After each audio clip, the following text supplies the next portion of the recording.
Hi, this is Ikan's brand new LBX20 PoE light.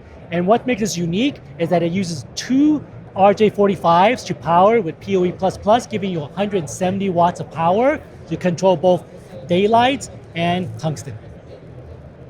Okay?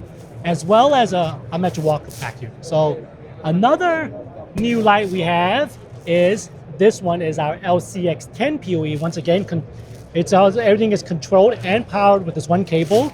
I have a simple board set up right here, and when I click red, the light is red, green, so it's RGB lights, and that's what it is. It's one of our first one that the market for us. And last but not least of the PoE line is our Ellipsordo. As you can see here, it lets you, well, it gives you a nice little circle, and it has an interchangeable lens system. So if you wanted a different degree, I would change out the lens. And now you can see it's a much tighter circle.